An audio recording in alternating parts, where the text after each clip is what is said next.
एक तारीख की शाम को दिल्ली कैंट में नागल गांव के पास शमशान घाट में एक 9 साल की बच्ची के साथ बलात्कार होता है। शमशान घाट का पुजारी आरोपी बताया जा रहा है। कहा जा रहा है कि उसने बच्ची को जला दिया। ये अभी तक सामने नहीं आया है कि उन्होंने जिंदा जलाया है या बच्ची मर चुकी थी जब जलाया है।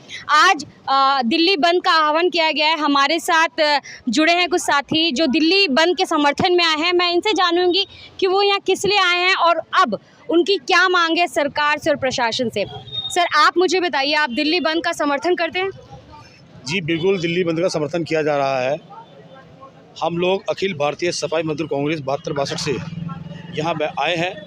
मैं नंद किशोर लोर, अध्यक्ष दिल्ली प्रदेश। जो ये हादसा 1 तारीख की रात को शाम को हुआ है, हमें 2 तारीख को पता लगा। 3 तारीख को सारी यूनियन यहाँ पे इकट्ठी हो गई। दिल्ली में 45 यूनियन एक मुठ बंद है, एक साथ है, लामबंद हुई है और बहुत बड़ी मुहिम की तैयारी चल रही है। देखिए, ये तो पता है कि कुछ साथी जो दरिंदे लोग थे वो गिरफ्तार किए गए हैं। उनको गिरफ्तारी तो हुई है, लेकिन जो कानूनी कार्रवाई प्रतिक्रिया है वो बड़ी ढीली है। हमने देखा था कि हमारे एक साथी जब वीडियो बना रहे थे तो पुलिस उनको वीडियो बनाने से रोक रही थी। ये पुलिस का बड़ा लचारापन है जो हमने देखा, वीडियो के अंदर देखा है। अब 43 यूनियन एक मुहिम चलाने जा रही है कि हम एक महापंचायत जो हमारी अखिल भारतीय कांग्रेस है उसके माध्यम से दिल्ली के अंदर बुलाई जा रही है। साथ ही साथ ये जो स्वतंत्रता दिवस आ रहा है इसको हम मनाएंगे नहीं। हम इसका काली पट्टी बांध करके हर चौराहे के ऊपर विरोध करेंगे कि ये जो स्वतंत्रता दिवस है, देश आज़ाद हो चुका है, आज़ाद होने के बाद भी दलित आज़ाद नहीं है, ऐसा महसूस हो रहा है। साथ ही साथ बताया जा रहा है, आपको बताया जाता है कि हम लोग यहाँ प्रतिदिन आ रहे हैं और किसी न किसी हम जो माध्यम से यहाँ पर देख रहे हैं जो चर्चाएं चल रही हैं उसके अंदर कानून की जो प्रतिक्रिया है वो बड़ी ढीली ढाली दिख रही है। अभी दिल्ली के मुख्यमंत्री यहाँ जिस दिन आए थे, लगभग सभी पार्टियाँ आ चुकी हैं। राहुल जी कांग्रेस के जो है हमारे, वो भी आ चुके हैं। लेकिन मुख्यमंत्री का जो रवैया था कि हम 10 लाख रुपए दे रहे हैं, वो बड़ा ऐसा था जैसे कोई एहसान कर रहे हो। सर, राहुल गांधी जी ने भी तो 5 लाख रुपए देने का बोला है कि वो 5 लाख रुपए देंगे। क्या ये 5 लाख रुपए काफ़ी है? क्योंकि निर्भया केस में देखा गया था कि उन्होंने पीड़ित परिवार को 1 करोड़ रुपए दिए थे। साथ में पीड़ित परिवार का जो लड़का था, जो बच्चा था, उसकी पूरी पढ़ाई का खर्चा उन्होंने बकायदा, उसकी पायलट की जो पढ़ाई थी उसका पूरा खर्चा उठाया। यहाँ पर इकलौती बच्ची थी, इनके पास अब कोई नहीं है। क्या 5 लाख रुपए काफ़ी है? देखिए, राहुल गांधी का अपना नज़रिया हो सकता है, क्योंकि पार्टी में नहीं है, सत्ता में नहीं है, तो हम उसकी बात को नहीं मानेंगे। 5 लाख करें या 2 लाख करें या ना भी करें, लेकिन जो सत्ताधारी यूनियन, जो सत्ताधारी पार्टियां हैं, उनका क्या दायित्व बनता है।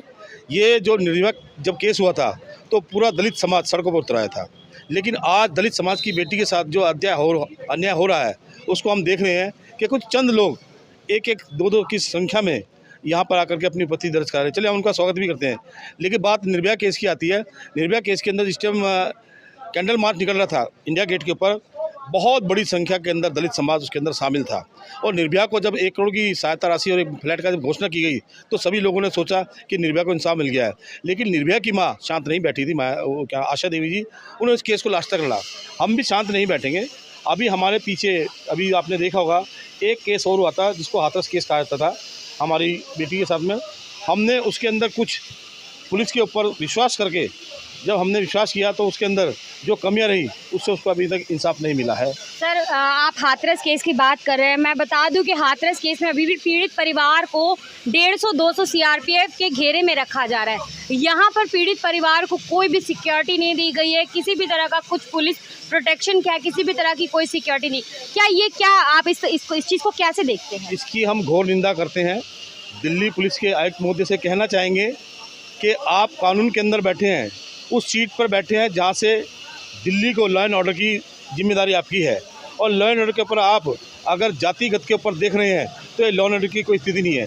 लॉ एंड ऑर्डर बना हुआ है बाबा साहब के संविधान के तहत। बाबा साहब के संविधान के अंदर जो कहा गया है वो ये कहा गया है कि जो भी किसी के साथ अन्याय होता है उस अन्याय के लिए लॉ एंड ऑर्डर के सबके लिए बराबर होना चाहिए। लेकिन यहाँ देखा जा रहा है लॉ एंड ऑर्डर बिल्कुल भी हमारे परिवार का साथ नहीं दे रहा। बल्कि हमने सुना है, देखा भी है, सुना भी है, वीडियो के अंदर देखा भी है, बताया भी गया है कि पीड़ित परिवार के माता पिता को 1.5 दिन तक लोग उसके अंदर कमरों में बंद करके उनको मारा पीटा गया, धमकाया गया है कि अपना केस वापसी लें। लेकिन ये वाल्मीकि समाज की शक्ति, दिल्ली के अंदर वाल्मीकि समाज कम नहीं है। अगर दिल्ली के अंदर भी ऐसी स्थिति है तो बाकी जगह जहाँ हमारे उत्तर प्रदेश, मध्य प्रदेश, जहाँ शिवपुरी कांड हुआ था, भी 2 बच्चे वहाँ भी हत्या हुई है। हमारे महाराष्ट्र के अंदर, मध्य प्रदेश के अंदर, बिहार के अंदर, अरुणाचल प्रदेश के अंदर, कहीं भी लगा लीजिए, हर जगह स्थिति ऐसी रही। लेकिन दिल्ली का ये वर्ग शांत नहीं बैठा है। क्योंकि वर्ग मैं इसलिए कह रहा हूँ कि दलित वर्ग है। यहाँ पर कोई वाल्मीकि नहीं है, यहाँ पे कोई जाटव नहीं है, कोई चौहान नहीं है, कोई धारक नहीं है, कोई धोबी नहीं है। यहाँ सभी दलित वर्ग एक साथ होकर के इस लड़ाई को लड़ रहे हैं और मुझे उम्मीद है कि जल्दी हम अपनी बेटी को इंसाफ दिलाने के मुहिम के ऊपर पहुँचेंगे। जैसा कि पुलिस ने अपनी जो कार्रवाई की थी उसके अंदर जो धाराएँ लगाई थी, बहुत मामूली धाराएँ थी। जब हमने पता लगा कि ऐसी धाराएँ लगाई गई हैं तो बहुत बड़ी संख्या के अंदर हम लोग निकल के आए और हमने उनको ये बताया कि धाराएं गलत हैं। तब जाकर के हमारे SC/ST विभाग ने इसके अंदर दखलंदाजी की। फिर उसके अंदर धाराएं बदली गई, जो 104 था उसको 102 में कन्वर्ट किया गया, 76 लगाई गई, सबूत मिटाने के जो के धाराएं लगती हैं वो लगाई गई, SC/ST का लगाया गया। लेकिन फास्ट ट्रैक का जो मुकदमा है वो भी लगा दिया गया है। लेकिन उसके अंदर धाराएं हैं, वो कम्युनिकेशन क्या है, क्या धाराएं आपस में मेल खा रही हैं, क्या चीज़ें आपस में मेल खा रही हैं, ये हमने देखना चाहिए। कि हमें पता लग रहा है कि कुछ चीज़ें बदलने की कोशिश की जा रही है, लेकिन दिल्ली के अंदर ये चीज़ें बदली जाएंगी। मैं मांग करता हूँ देश के गृह मंत्री आदरणीय श्री हमारे गृह मंत्री से, अमित शाह जी से, कि आप एक बात कहते हो कि हमने मुस्लिम महिलाओं को आज़ाद करा दिया। अरे दलितों को कब आज़ाद कराओगे? ये कानून व्यवस्था जो दलितों के ऊपर चल रही है, इससे कब इनको मुक्ति मिलेगी? आज़ाद हुए भारत को कितना समय हो गया, 35 वर्ष की तरफ हम जा रहे हैं, 75 साल की तरफ हम जा रहे हैं। लेकिन 75 साल के अंदर अगर कोई आदमी, कोई व्यक्ति अगर पीड़ित है तो वो दलित समाज है, जिसको कहीं भी देखा नहीं जा रहा। कभी भी, कहीं भी आप देख लीजिए, कहीं भी किसी भी स्तर पे, गांव देहात क्षेत्र, कहीं भी हर दिन एक खबर आती है कि दलित के साथ अत्याचार हुआ।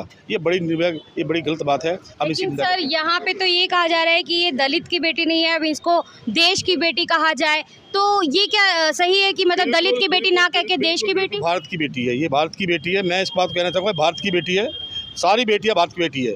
क्योंकि जब एक देश के प्रधानमंत्री का स्लोगन दिया है कि बेटी बचाओ बेटी पढ़ाओ, तो सबकी बेटी एक हो गई। बेटी बचाओ बेटी, अब कैसे बचाए बेटी? लेकिन सर न्याय मिलने में दलित की बेटी को देरी और बाकी बेटियों के लिए FIR की मैं बात करूंगी, यहाँ पे बहुत टाइम बाद FIR लिखी गई। जैसा कि आपने भी सुना, ये चीज़ हमने भी सुना कि जो पीड़ित परिवार है उसको 1.5 दिन पुलिस हिरासत में रखा गया, उनके साथ मारपीट की गई, उन पर दबाव बनाया गया कि वो केस वापस ले लें। क्या है सर, आप इस चीज़ को कैसे देखते हैं? देखिए, FIR जो लिखी गई है वो पुलिस ने अपनी मनमर्जी से लिखी थी। जब हमारे SC/ST आयोग का उस पर दबाव पड़ा तो उन्होंने उसको FIR को बदला है। हम एक चैलेंज सरकार को दे रहे हैं आपके माध्यम से कि दिल्ली के अंदर हर एक नागरिक, हर एक व्यक्ति प्रधानमंत्री के निवास स्थान के पास रहता है। जो दिल्ली में है, अगर प्रधानमंत्री, राष्ट्रपति और हमारी सुप्रीम कोर्ट दिल्ली में है तो हम सब उसके टच में हैं। उनको बताना चाहते हैं कि अगर ये कानूनी कार्रवाई की प्रतिक्रिया नहीं बदली गई या पूर्ण इंसाफ नहीं मिला तो दिल्ली के अंदर एक ऐसा जलजला आपको दिखाई देगा कि देश के अंदर आने वाला जो स्वतंत्रता दिवस है उसको हम काली पट्टी बांध के मना रहे हैं। और बहुत जल्दी हमारे समाज की, पूरे दलित समाज की, जितनी दलित समाज है उनकी एक महापंचायत यहाँ होने जा रही है, जिसका खुलासा जल्दी किया जाएगा। ये थे हमारे साथ नंद किशोर ढिल्लोर जी, जिन्होंने कहा कि वो 15 अगस्त के दिन काली पट्टी बांधकर प्रदर्शन करेंगे, सरकार को दिखाएंगे किस तरह से उनकी तानाशाही इस देश में नहीं चलेगी। आप देख रहे हैं द मूक नायक।